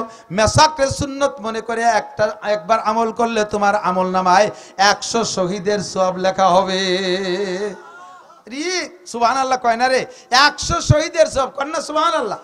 আরে বাংলাদেশি শহীদ না, ওই যে সাতপার যে দেখি শহীদ গয়েশ্বর চন্দ্র, হিন্দু হয়ে শহীদ হয়নি কোনোদিন। ওহুদ বদর খন্দকে যারা শাহাদত বরণ করেছে সেদিন দেখে আসছি 70 জন, ওহুদের 70 জন শহীদের কবর জিয়ারত করে আসছে। বদরে 14 জন শহীদ। এইরকম শহীদের 100 শহীদের যাই নাকি একবার মেসওয়াক করলে আখেরি উম্মতকে আল্লাহ তাআলা এই পরিমাণ নেকি দান করে। করবেন না? মেসওয়াক করবেন না? মেসওয়াক নাই কোন বাড়ি, বিরাস আছে সব বাড়ি। এমনকি মাদ্রাসার তালবে আলিমরা পর্যন্ত বিরাস করে। আমার সারা জীবনে 2 বার বিরাস কিনছি, আর 2 বারই হয়তো 2 থেকে 4 বার আমি ব্যবহার করছি। আমি ব্যবহারই করতে পারি না। প্রায় আজকে 30 বছর যাবত পান খাই, 30 বছর পান খাই, অন্য কোনো পেস্ট পাউডার ব্যবহার করি না, এই মেসওয়াকই ব্যবহার করি। 30 বছর পান খাই, ডেলি খুব একটা বেশি খাই না, একটা শেষ হলে আর একটা খাই। আমার দাঁত হয়ে যাওয়ার কথা ছিল গুইয়ে বাবার আর বিসির মতো কালা, আল্লাহর রহমতে অত কালা হই নেই। মেসওয়াকই ব্যবহার করি। একবার মেসওয়াক ব্যবহার করলে আপনার আমল নামায় 100 শহীদের সওয়াব। এবার মেসওয়াক ব্যবহার করলে আর একটা লাভ বলবো। নবী পাক বলেন, 5 ওয়াক্ত নামাজের সময় যে ওযু করো, এই ওযুতে যদি মেসওয়াক করে ওযু বানাও, ওযুতে যদি মেসওয়াক করে ওযু বানাও, তাহলে তোমার ওই নামাজ পড়বা নামাজ 1 ওয়াক্ত, তোমার সওয়াব দেওয়া হবে 70 ওয়াক্ত নামাজের। এভাবেই আমাদের আগায় যাওয়া দরকার। নবীকে এই সুসংবাদ দেওয়ার জন্য আল্লাহ পাঠাইছে, ইয়া আইয়ুহান নাবিয়্যু ইন্না আরসালনাকা শাহিদাও ওয়া মুবাশশিরা, সুসংবাদ, খালি সুসংবাদ। এবার নবী আমারে বললেন, নাসির বাশশিরু ওয়ালা তুনাফিরু ইয়াসসিরু ওয়ালা তুআসসিরু, উম্মতকে সুসংবাদ দাও, তাহলে উম্মত আমলের প্রতি আগ্রহী হবে। ওয়ালা তুন ইয়াসসির বাশশিরু ওয়ালা তুনাফিরু, ভয় দিয়ে ভাগাই দিও না, ভয় দিয়ে ভাগাই দিও না। কঠিন কঠিন মশলা বলো না। ইয়াসসিরু ওয়ালা তুআসসিরু, কঠিন কঠিন মশলা বলো না, সহজ সহজ মশলা বলো। আরে ভাই, বিরাস কিনতে টাকা লাগে, মেসওয়াক কিনতে টাকা লাগে। কিনলি কিনার মেসওয়াকও আছে, কিন্তু বিনা পয়সা আমাদের আগান বাগান ভরে মেসওয়াক আছে না নাই? লাস্ট ফিনিশিং মেসওয়াকের সবচেয়ে বড় ফজিলত, মুসলমান এদিক সবচেয়ে বড় ফজিলত, যারা নিয়মিত মেসওয়াক করবেন মরণকালে তাদের কলেমা নসিব হবেই হবে। আর আগেই বলে নিছি মান কানা আখিরু কালামিহি লা ইলাহা ইল্লাল্লাহ ফাদাখালাল জান্নাহ, যেই লোকটার মরণের সময় জমানে কলেমা উচ্চারণ হইল ওই লোকটা যেন জান্নাতে চলিয়াই গেল। ওকে জান্নাত থেকে ঠেকানোর মতো আর কোনো বাধা নাই, মরণটাই ছিল তার বাধা। মরার সাথে সাথে তার রুহটাকে আল্লাহ পাক কবরে নিয়া জান্নাতের আলো বাতাস তার রুহের সাথে সেট করে দিবে, জান্নাতের সব নাজ ও নিয়ামত ব্যবহার করবেন। এই মরণকারে কলেমা পাইতে হলে নিয়মিত মেসাক, এইটা হলো মেসাকের ফজিলত, এর নাম হলো ফাজাইল ইলম। এর নাম কি? ফাজাইল, এর নাম ফজিলত। এবার এই মশালা বলবো, মেসাকের মশালা বলবো। আপনারা মেসাক করেন গোমের থেকে উইটা আশাইল বাগান, আশাইল কয়তো আশাইল বাগান ভাঙ্গে গোস্তি গোস্তি চলে যান চার দোকানে, ও সাফ সুতরা করা করি নাই তা না। মেসাক এক নম্বরে তিক্ত গাছ হওয়া উত্তম। মেডিকেল সায়েন্সের ডাক্তারদের গবেষণা, তিক্ত গাছের ডাল দিয়ে মেসাক করলে পেটের হজমি শক্তি ভালো থাকে, পেটের শক্তি ভালো হয়, হজম শক্তি বাড়ে। তিক্ত গাছের ডাল দিয়ে মেসাক করলে দাঁতের শক্তি বাড়ে, দাঁতের বিভিন্ন প্রকার জীবাণু মুক্ত থাকে। এ হলো আপনার শারীরিক উপকার। আরো বলছেন মেডিকেল সায়েন্স ওয়ালারা, রেগুলার মেসাক করলে তিক্ত গাছের ডাল দিয়ে চোখের পাওয়ার বাড়ে, দাঁতের শক্তি বাড়ে, হজমি শক্তি বাড়ে, এমনকি যৌন শক্তিও বৃদ্ধি পায়। বলেন না সুবহানাল্লাহ। এত লাভ আপনার মেসাকের ভিতরে শারীরিক ভাবে। এরপরে মেসাকের মশালা হলো তিক্ত গাছ হলে ভালো, না হলে যে কোনো গাছ হলে হবে, যা চাবাইলে এরকম ফেস্টা ফেস্টা হয়। এরপরে এক নম্বর মশালা, মেসাকটা বানানোর সময় এই বিঘেতের এক বিঘেত, এই বড় বিঘেত না, এই কেনি আঙ্গুলির থেকে এই বুড়ি আঙ্গুল মেলা লম্বা বিঘেত। আমার বিঘেত 10 ইঞ্চি বিঘেত হবে, শাহাদত আঙ্গুলের মাথা থেকে বুড়ি আঙ্গুলের মাথা পর্যন্ত এই বিঘেতের এক বিঘেত। আমার কাছে ছিল, পরে চাবাতে চাবাতে খাটো হয়ে গেছে। 2 নম্বর বানানোর সময় কেনি আঙ্গুল সাইজ মোটা বানাবেন, পরে কাবু হয়ে শুয়ে যায় সেটা পরে কথা। বানানোর সময় এই সাইজ, দুটি হলো মশালা, এটা হলো সুন্নতি মেসাক। এই পরিমাণ না হয়ে অন্যভাবে বানাইলে আপনার মেসাক হবে কিন্তু সুন্নতি মেসাক হবে না।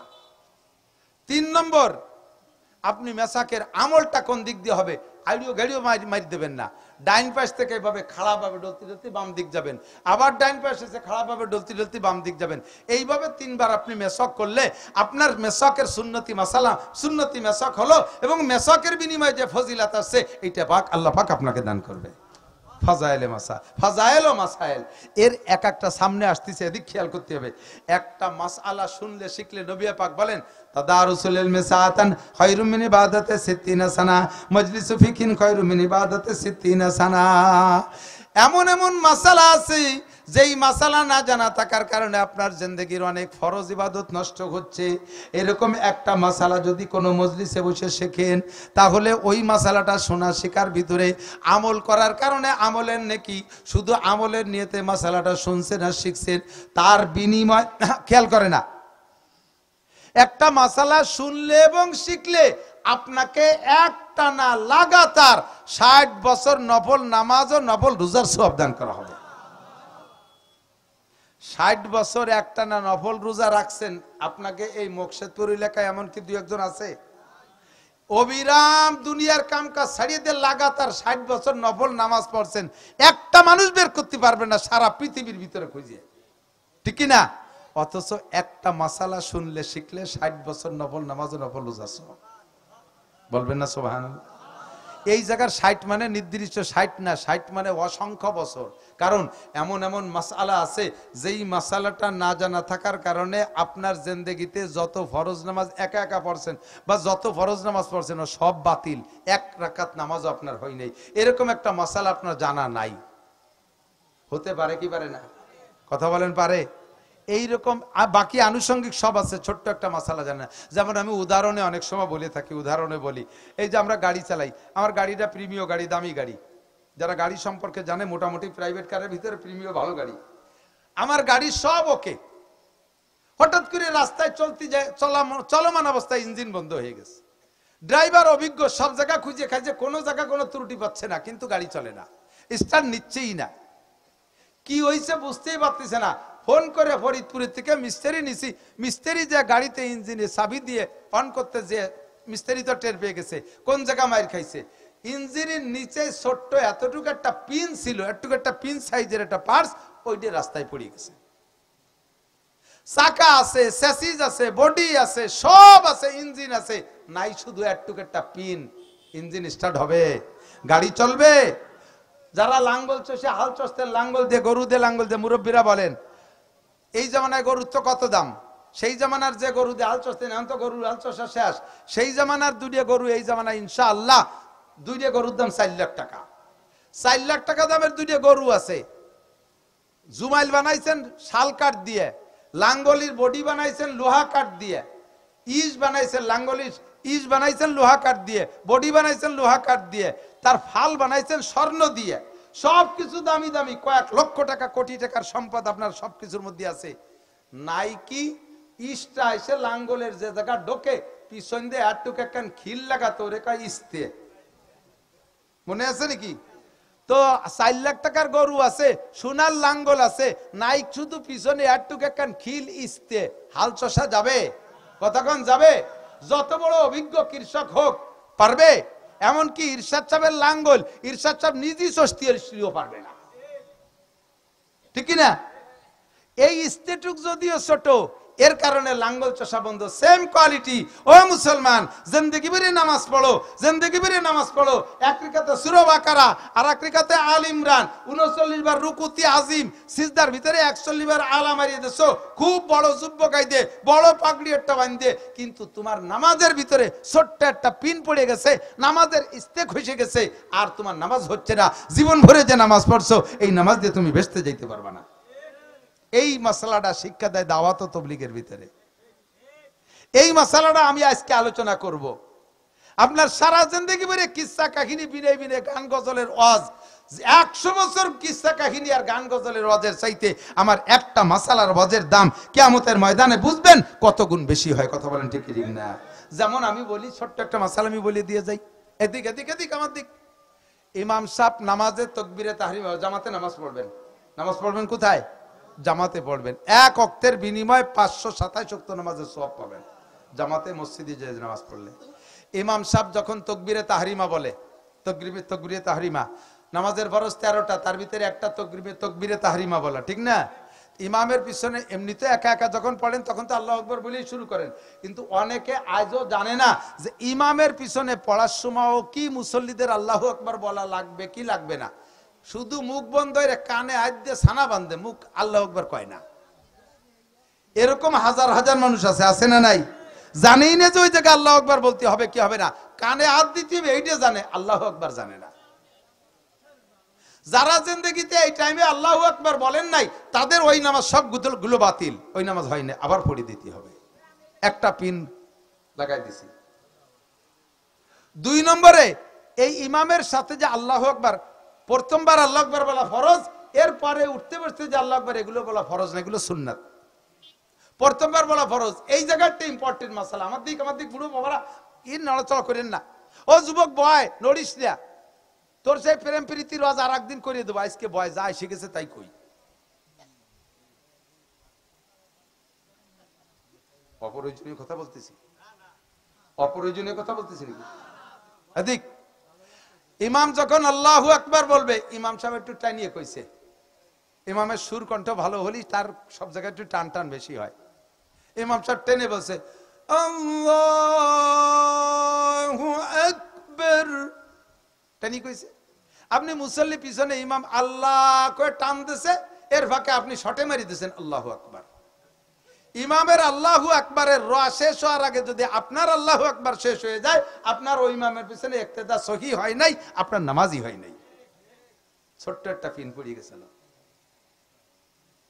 বিষয়টা অনেক বড় না, ছোট্ট, অথচ এত ইম্পর্টেন্ট, যেটা মিস হয়ে যাওয়ার কারণে আপনার নামাজ শেষ। এর একটা মাসালার দাম 60 বছর না, 60 লক্ষ বছরও যদি কেউ হায়াত পায়, 60 লক্ষ বছরও যদি হায়াত পায়, 60 লক্ষ বছর নফল নামাজ আর নফল রোজা রাখে, তার চাইতে একটা মাসালার দাম বেশি। কারণ এই মাসালাটা আপনার ফরজ নামাজকে নষ্ট করতেছে। কথা বোঝেন নাই? ও দোস্ত, মাঝে মাঝে নফল নামাজ পড়বেন, মাঝে মাঝে নফল পড়বেন, খুব বেশি পড়বেন, নফল খুব বেশি পড়ে রাখেন। কেন? এদিক তাকান। আপনার বিভিন্ন কারণে এই জাতীয় ফরজ নামাজ নষ্ট হয়ে রয়েছে কত ওয়াক্ত, তা আপনি জানেন না। কত ওয়াক্তে ফরজ নামাজ এরকম নষ্ট হয়ে রয়েছে তা আপনি জানেন না। কিয়ামতের ময়দানে নামাজকে নামাজ দিয়েই জবাব দেওয়া লাগবে। নামাজের গ্যাপ অন্য কিছুতে পূরণ করা সম্ভব হয়। আমার মা বোনরা খেয়াল রেখো, আপনার যদি ফজরের 2 রাকাত নামাজ কম থাকে আমল নামায়, আপনার 1000 খতমে কোরআন দিয়ে ওই গ্যাপ পূরণ করা হবে না।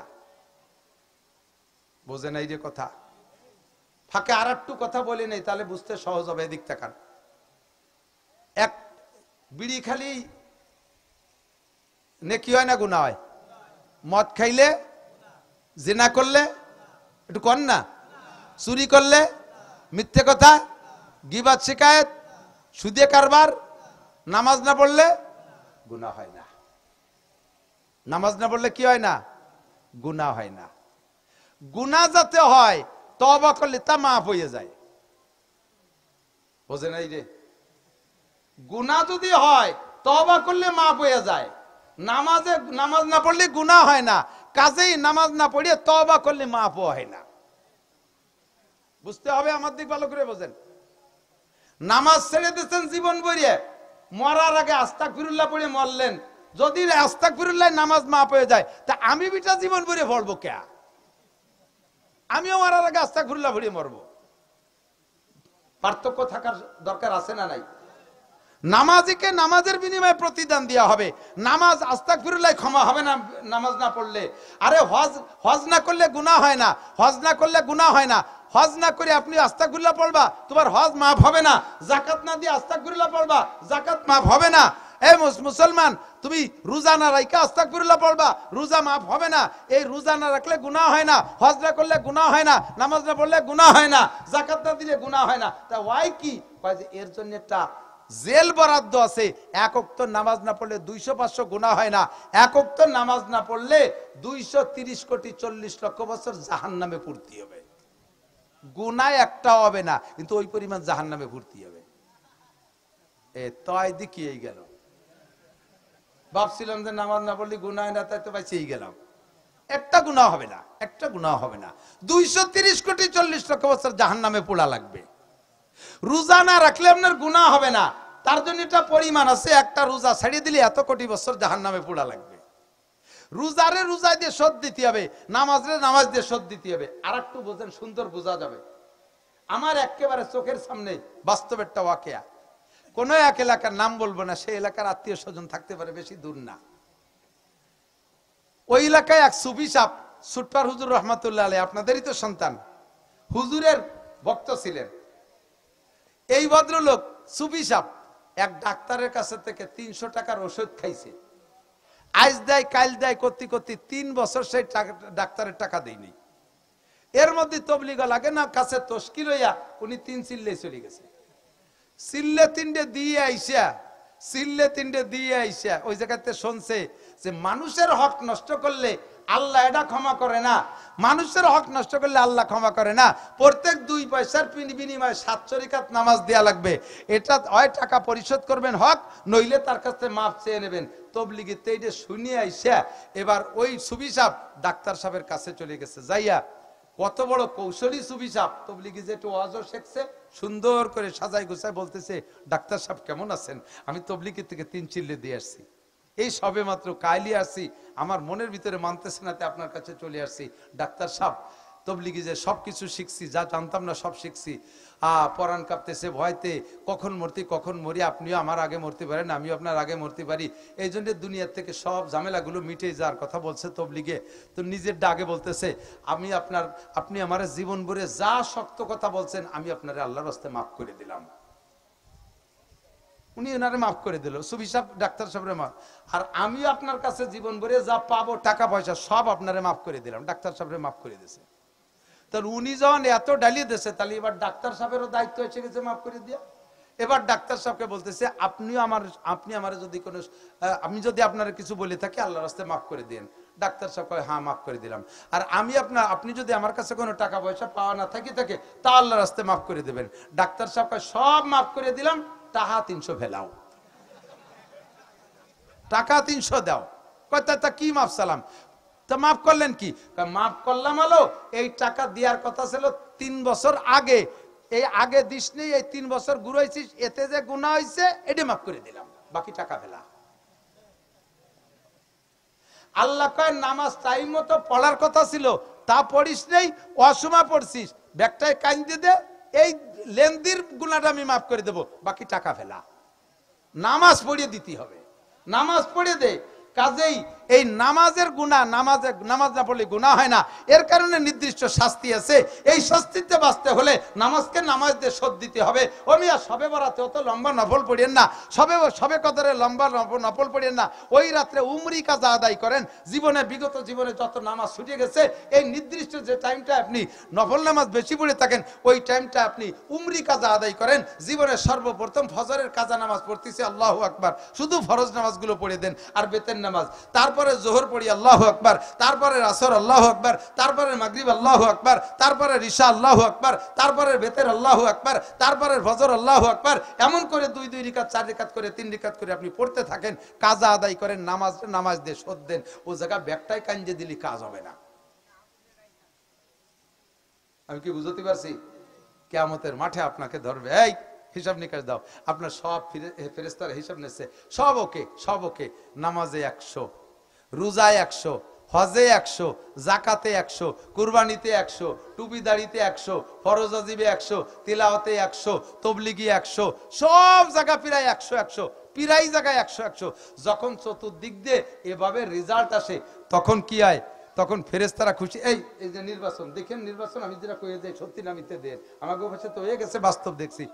এক প্রার্থী এই সেন্টারে উনি 10 ভোট বেশি, ওই সেন্টারে 20 ভোট, ওই সেন্টারে 50 ভোট, এইভাবে পাশে একজন যাইতেছে, আর উনি সব জায়গায় আগে আছে। সব মিলিয়ে যাইয়া প্রায় 500 ভোট বেশি আছে। হঠাৎ করে এক সেন্টারে নিকটতম প্রার্থী কাছে চলে গেছে, মাত্র 10 ভোটের ব্যবধান, সেন্টার 3টে বাকি আছে। এবার মুরব্বীরা আবার ওই জিতা আলারে সমর্থন করে বসে রয়েছে। মুরব্বীরা কি কয়, রাখ, ওই 3 সেন্টার গুনিস নে, ওই 3 সেন্টার গোপালগঞ্জেরই গুণা হবে। এই কয় সেন্টারে যখন জয় এসে গেছে, এলাকা জুড়ে মিছিল শুরু হয় কি হয় না? যখন দেখে যে নিকটতম প্রার্থী মাত্র 10 ভোটের পার্থক্য, তখন থামিয়ে গেছে, কয় আর 3 সেন্টারের ভোট এখানে গুণা হবে না, ওটা ঢাকা নিয়ে গুণা হবে। ঢাকা নিতে পারলে মোটামুটি হইতে জয় বাড়ি চলে আসে, ঠিক না? সব জায়গা যখন দেখে ওকে ফেরেশতারা স্লোগান দিচ্ছে, জান্নাতি জান্নাতি জান্নাতি, সুসংবাদ দিয়ে স্লোগান দিচ্ছে। হঠাৎ করে আমল নামার কোনায় দেখে যে 2 রিকাত ফজরের ফরজ নামাজ নাই। এখন ফেরেশতারা ব্রেক হয়ে গেছে, নিকটতম প্রার্থী কাছে চলে এসেছে। এখন আল্লাহ কি করা যায়? লোকটার তো সবই ভালো, মাত্র 2 রিকাত ফরজ নামাজ। আল্লাহ কয়, ফরজ নামাজ কি তোমার হক না আমার হক? আল্লাহ, সবই তো তোমার হক। ফরজ নামাজ আমার 2 রিকাত ফজরের ফরজ নামাজ পড়ে নাই, কোন তাই কাম হবে না, নামাজ ফেলা, নামাজ বের কর। ফেরেশতারা কয়, আল্লাহ, ওই লোকটার আমল নামায় 10টা উমরা আছে। উমরা আছে, উমরার নেকি দিয়ে দাও। 100 খতম কোরআন শরীফ আছে, তার নেকি দিয়ে দাও। বেস্তের মধ্যে ফল ফ্রুট বেশি কিনে খাবে, ও তো 50 কোটি টাকা যাকাত দিছে, হ্যাঁ, ওটার নাকি সে জায়গা দিয়ে দাও। উনি তো 5টা মসজিদ করে দিছে, তার নাকি আলাদা দিয়ে দাও। নামাজ ফেলা, কোন তাই মিলেছে না, হাজারো নফল ইবাদত পেশ করতেছে, হয় না। এখন ফেরেশতারা কয়, আল্লাহ নাই তো উনার আছে। আল্লাহ, ওই আল্লাহ তোমার রসুল তারাবির নামাজ জমা নেছে 8 রিকাত করিয়ে, ওই লোকটা আবার জীবন ভরে তারাবি পড়ছে 20 রিকাত, ওই জায়গা 12 রিকাত তারাবি ওর হাতে আছে। আল্লাহ কয়, ঠিক আছে, তাহলে তারাবির নামাজের থেকে যে বেশি আছে, ওই জায়গা থেকে 2 রিকাত নামাজ এনে দিতে পারো। কারণ নফল নামাজ পড়তেও যা লাগে, ফরজ নামাজ পড়তেও তাই লাগে। ফরজ নামাজও কিরাত, নফল নামাজে কিরাত। ফরজ নামাজের রুকু সিজদা, নফল নামাজের রুকু সিজদা। নামাজের গ্যাপ নামাজ দিয়ে পূরণ করা যেতে পারে, তাই সে নামাজ নফল হোক, তাই সে নামাজ সুন্নত হোক। তবে নামাজের গ্যাপ কোরআন তিলাওয়াত দিয়ে হবে না, নামাজের গ্যাপ হজ উমরা দিয়ে হবে না। যার গ্যাপ তাই দিয়ে পূরণ করতে হবে, একজনের গ্যাপ আরেকটা দিয়ে পূরণ করা যাবে না। কথা কি বোঝা গেছে? কাজেই দোস্ত, ফরজ নামাজ তো পড়বেন, নফল নামাজও পড়ে হাতে রাখেন। কোন কোন ফরজ নামাজ আপনার ওই পিন পড়ে যাওয়ার কারণে নষ্ট হয়ে রয়েছে আপনি জানেন না। যদি ফান্ডে কিছু নফল নামাজ থাকে, এই নফল নামাজ দিয়ে আল্লাহ তাআলা সেই সমস্ত গ্যাপ গর্ত বন্ধ করে দিতে পারে। আমি কি একটু বুঝতে পারছি? কাজেই মাসালাগুলো সুন্দর করে শিখতে হবে। এই যে নামাজের তাকবীরের কথাটা বললাম, আজ থেকে আমল করা যাবে না ইনশাআল্লাহ।